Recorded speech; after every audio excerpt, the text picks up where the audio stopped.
এক সাহাবী এসে বলছে, ইয়া রাসূলুল্লাহ, প্রতিবেশীর খেজুর গাছটা বেঁকা হয়ে আমার বাড়িতে আইসা পড়ছে, কিন্তু খেজুর যখন পাইকা পড়ে তা আমার বাচ্চারও দুই একটা কুড়ায় নেয়, কিন্তু প্রতিবেশীটা এমন যে মুখের ভিতর থেকে পর্যন্ত আঙ্গুল দিয়া বাহির করে নেওয়া যায়। আপনি একটু ওরে বলেন না, হয়তো আমার কাছে বেচা ফেলো, আর নইলে খেজুর গাছটা একটু নিয়ে দেন আমাকে।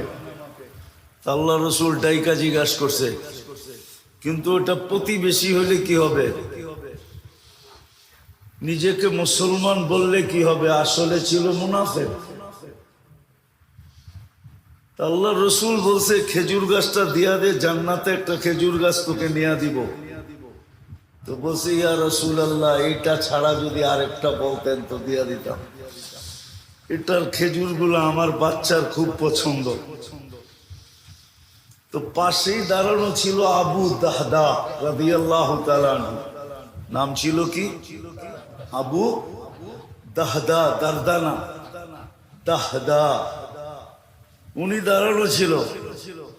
তো উনি আল্লাহ রসুলকে জিজ্ঞাসা করছে, ইয়া রাসূলুল্লাহ, আমি যদি নিয়া দেই আমার জন্য? বলছে, অবশ্যই। তো উনি মুনাফিকের রগ জানতেন। জয়া বলছে, শুন, খেজুর গাছ বেচা ফেলা। আল্লাহ রসুলকেই দিলাম না, তোকে দিমু কোত্থেকা? ওই সময় খেজুরের পাকা মৌসুম। আমার ওই 600 বাগানের একটা গাছের একটা বাগান আছে, ওটা দিয়া বেচবি, সওদা করবি, ওইটা দিয়া দিমু তোকে। আমার এই খেজুর গাছ দিয়া দে। একটা বিনিময়ে কয়টা? কত? তাও পাকা ফল গাছে, পাকা ফল। আরবদের নিয়ম ছিল, যখন খেজুর পাকতে থাকতো, তো এখনো মদিনায় গেলে দেখবেন আপনি খেজুরের বাগানের ভিতরে ছোট একটা ঘর পাবেন, ছোট একটা ঘর পাবেন। কেননা খেজুর যখন পাকতে শুরু করে, তোরা এন্টার ফ্যামিলি সহ এখানে চলে যায়,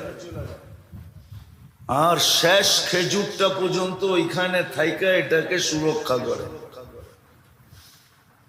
আবু দারদা রাদিয়াল্লাহু তাআলা আনহুর ফ্যামিলিও চলে গেছিল ওই বাগানে। তো বলছে, ঠিক আছে, ঠিক আছে,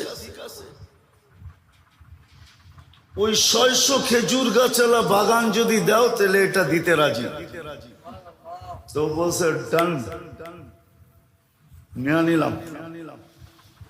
দেখেন বেচা কিনি শেষ, তো দৌড়াইতেছে বাগানের দিকে, যায়া নিজে বাগানে ঢোকে নাই, কেননা বেচা তো হয়ে গেছে। বাইরের থেকে আওয়াজ দিতেছে, উম্মাদ দাহদা। ওনার নাম ছিল আবু দাহদা, ছেলের নামে নাম। তো বলতেছে, উম্মুদ দাহদা, জোরে জোরে চিল্লাইতেছে। বলছে, কিসে? বাচ্চা কাচ্চা লয়া বাইরে চলায়। মানি? খেজুর বাগান বেচা ফেলছি। বলছে, কি খেজুর বাগান বেচা ফেলছো মানি? বলছে, আল্লাহ রসুলের সাথে জান্নাতের বাগানের বিনিময়ে ওয়াদা হয়ে গেছে। দেখেন মহিলা কেমন বাহির হইতেছে, চিৎকার দিতে দিতে, রবিহাল বাইয়া বা দাহদা, রবিহাল বাইয়া বা দাহদা, রবিহাল বাইয়া বা দাহদা। মার চিৎকারের লগে বাচ্চারও চিৎকার দিতেছে, রবিহাল বাইয়া বা দাহদা। বড় দামি ব্যবসা করে আসছো তুমি। জান্নাতের বাগান, দুনিয়ার বাগানের বিনিময়ে বড় লাভজনক ব্যবসা। বাইরে চলে আসছে, বাগান ওকে বুঝাইয়া দিয়া বলছে, ইয়া রাসূলুল্লাহ, খেজুর গাছ কিনা ফেলছি।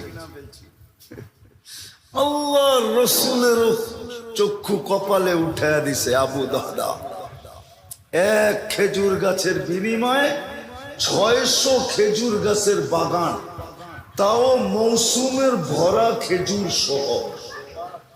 এটা ছিল জান্নাতের শহর। আমাদের জান্নাতের শোক। রাগ হয় না, হাসির বিষয় না, বড় চিন্তার বিষয়।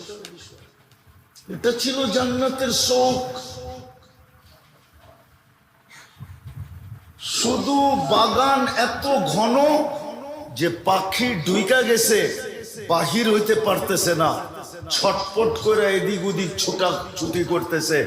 আর নামাজের ধ্যান এর কারণে ছুটে গেছে, বাহির হইয়া পুরা বাগান উঠায়া আল্লাহর রাস্তায় দিয়ে গেছে। আপনিও জান্নাত চান, আমিও জান্নাত চাই। এটা জান্নাতের শখ, আমাদের জান্নাতের শখ। আমরা তো ভাবি আল্লাহ দিয়া দিলে নিতে চাই, নাইলে জান্নাত চাই না। জান্নাত দিয়ে কি করবো? আমরা তো ওনাদের চেয়ে বড় দরজার, যে জান্নাত দিয়ে কি করবো, ঠিক না? আমাদের ভিতরে শখ নাই। তো যেটা বুঝাইতেছিলাম, আল্লাহ কিনতে চাইতেছেন, কিন্তু শর্ত শোনা হোক। টেন্ডার শো করে দিছেন আগেই, দুনিয়াকে আগেই জানাইয়া দিছেন, ইন্নাল্লাহ আশতারা, আমি কিনতে চাই, কিন্তু বানাও সোনা। দুনিয়া স্বর্ণ কিনে টাকা দিয়া, তোমাদেরকে আমি কিনবো জান্নাত দিয়া।